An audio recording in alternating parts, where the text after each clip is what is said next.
Okay.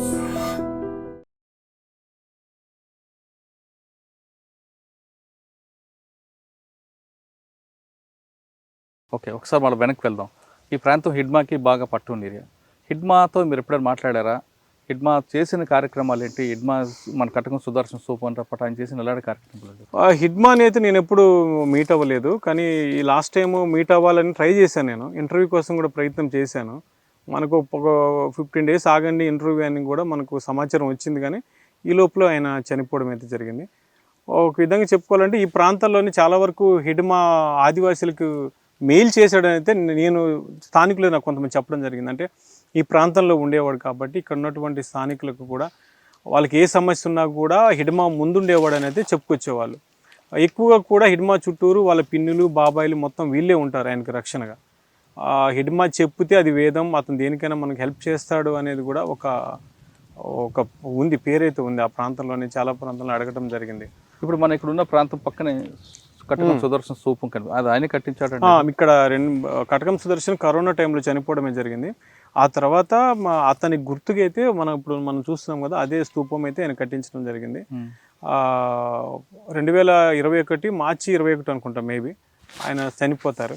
అప్పుడు దగ్గరుండి అది హిడ్మాని ఇది కట్టించాడు. ఇదంతా చాలా పెద్ద స్తూపం. ఓకే, అందరు చనిపోయిన అమరుల కుటుంబాలకు ఆదుకోవడం కాకుండా వాళ్ళ తరఫున స్తూపాలు కట్టించిన హిడ్మా చనిపోయిన తర్వాత ఆయన పేరు మీద స్తూపం కట్టారు ఇక్కడ. లేదు, అలాంటిది ఏం లేదు. అసలు స్తూపాలు ఎక్కడ కూడా కట్టలేదు.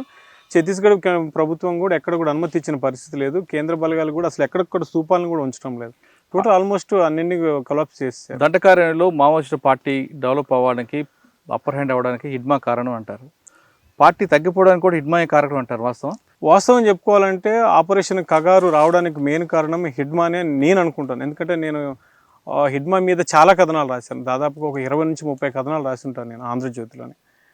మెయిన్ హిడ్మా రోల్ ఎక్కువ ఉందని మనం చెప్పుకోవాలి. అంటే తెర్రంలోని ఒక ఇన్సిడెంటే దీనికి ఉదాహరణ. ఆ తెర్రానికి ఒక పార్టీ వీళ్ళంతా కుమ్మింకి వస్తారు. అప్పుడు వాళ్ళని కరోనా వచ్చిందని గ్రామం అంతా ఖాళీ చేయిస్తాడు హిడ్మా ఖాళీ చేయించి వాళ్ళ మీద అటాక్ చేస్తాడు. అటాక్ చేసినప్పుడు 22 మంది చనిపోతారు జవాన్లు. చాలామంది ఆ ఘటన అయితే కలిచివేస్తుంది. ఇలాంటి ప్రాంతంలోనే మొత్తం బాడీస్ని పడిపోయి ఉంటాయి. ఒక జవాన్ కూడా కిడ్నాప్ చేస్తారు. ఆ ఘటన అప్పుడే కేంద్ర ప్రభుత్వం భారీగా సీరియస్ అయిపోయింది. అంటే ఈ మావోయిస్ట్ వల్ల ఇంత నష్టం జరుగుతుంది, ఇంత ఇబ్బందులు చేస్తున్నారని అప్పటి నుంచి ఆపరేషన్ కగార్ అయితే స్టార్ట్ అయింది అని అయితే మనకున్న సమాచారం.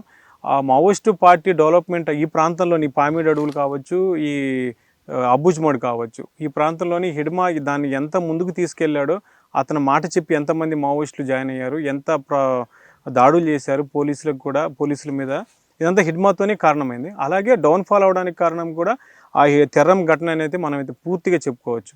ఆ ఘటన తర్వాతనే ఆపరేషన్ కగారితో రూపురేఖలు అయితే వచ్చాయి.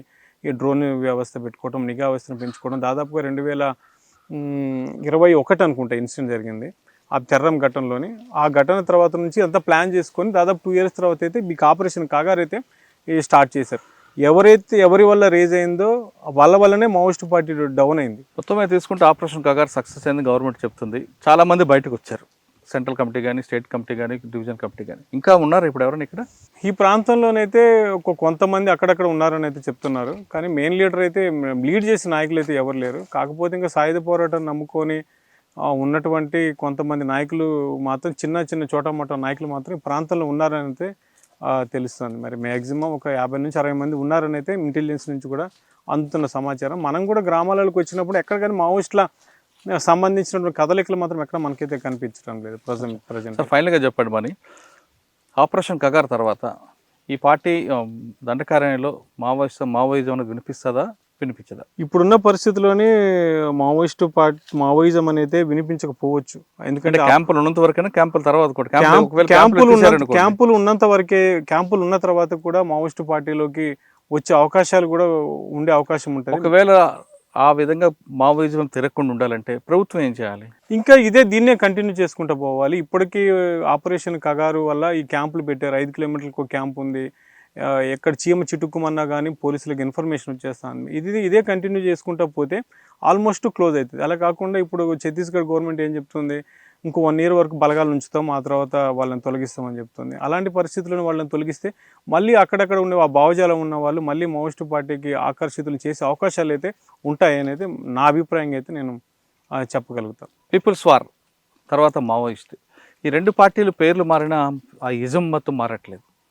కానీ ఈ ప్రాంతం ఆపరేషన్ కగార్ తర్వాత ఆ ఇజం ఉంటుందా అంటే ఉంటుందనే స్థానికులు చెప్తున్నారు.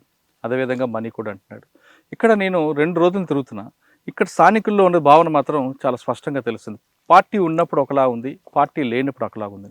పార్టీ ఉన్నప్పుడు మనం చూస్తున్న ఇళ్ళ చెరువులు తవ్వించారు, బోర్లు వేయించారు, ఆశ్రమాలు పెట్టారు అని వాళ్ళు ప్రజలు అంటున్నారు. ఇదే పని ప్రభుత్వం చేస్తుంటే ఇక్కడున్న ఆదివాసీలు పార్టీ వైపు చూడకుండా ప్రభుత్వం వైపే చూసేవారు. ఇక్కడున్న కొంతమంది నాయకులు కేవలం వాళ్ళకి ఓట్ల కోసం మాత్రమే వాడుకున్నారు తప్ప ఇటువంటి కార్యక్రమాలు చేపట్టకపోవడం వల్లే ఈరోజు పార్టీకి వచ్చింది. మరోవైపు ఆదివాసీలకి ప్రధాన లీడర్ హిడ్మా అనే వ్యక్తి పార్టీకి, మావోయిస్ట్ పార్టీకి ఒక గుండెకాయ అని చెప్పొచ్చు. అంత స్ట్రాంగ్ పర్సన్. ఆయన ఒక పిలిపిస్తే వాళ్ళ కుటుంబాలు మొత్తం వస్తాయి. అలాగా ఆయన దాదాపు వేలాది మందికి ఒక దైవంగా అయ్యాడు. హిడ్మా ఏ పార్టీకి అయితే సపోర్ట్గా ఉన్నాడో ఆ పార్టీ నాశనానికి కూడా అతనే అనేది మనీతో పాటు చాలామంది చెప్తున్నారు. ఇప్పటికైనా ఆపరేషన్ కగార్ తర్వాత ఈ ప్రాంతం మావోయిజం వైపు చూడకుండా ఉండాలంటే ప్రభుత్వం ఖచ్చితంగా గ్రామాల స్థాయికి రావాలి. ప్రభుత్వ పథకాలు కేవలం పేపర్ మీద కాకుండా గ్రామాల్లో కనిపించాలి. కేవలం రోడ్లు ఒకటి వేసామని కాకుండా మౌలిక సదుపాయాలు కల్పించాలి. ఆదివాసీలకు కావాల్సిన అన్ని ఏర్పాట్లు చేయాలి.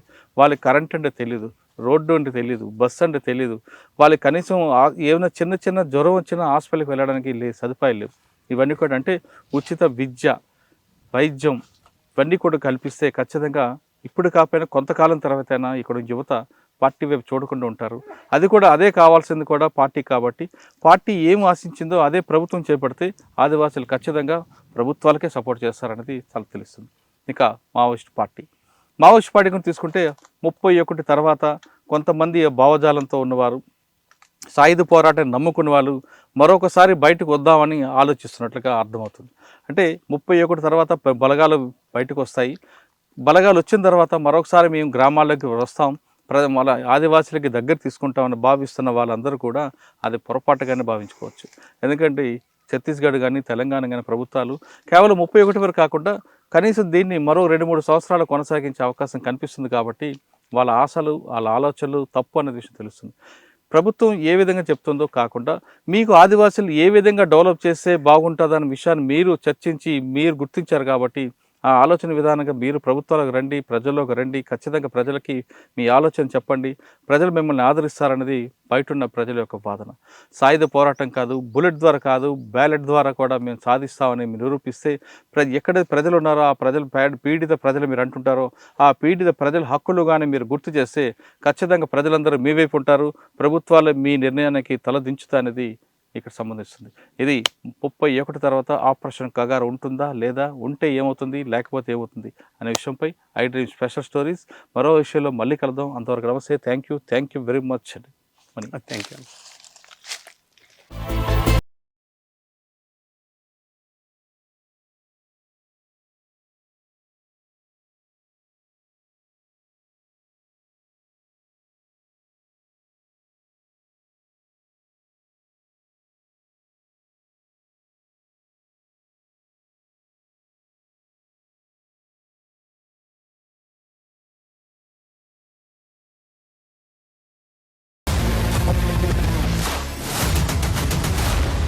iDreams, this police diaries is something very, very valuable towards that.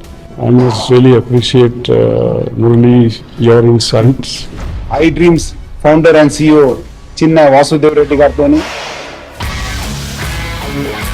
Muralidhar crime stories చాలా ఫేమస్ అయిపోయినాయి. Gautam Savan garu and Sajjan sir. Good. Well done. I congratulate him for doing so well, and I congratulate him his boss also. So well.